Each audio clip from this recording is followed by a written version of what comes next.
சுவிசேஷம் 14ஆம் அதிகாரம் 8ஆம் வசனம். தன்னால் இயன்றதை செய்தாள். இயேசுவே இந்த மரியாளை குறித்து சாட்சி சொன்னார். இவள் தன்னால் இயன்றதை செய்தாள் என்று.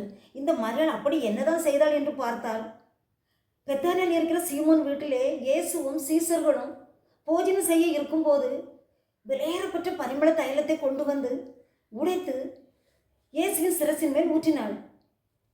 பின்பு பாதங்களிலும் ஊற்றி தன்னுடைய தலை மயிரால் துடைக்கிறாள்.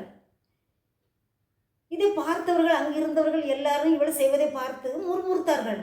ஆனால் இயேசு சொன்னார், இவள் என்னிடத்தில் நற்கிரியை செய்திருக்கிறாள்.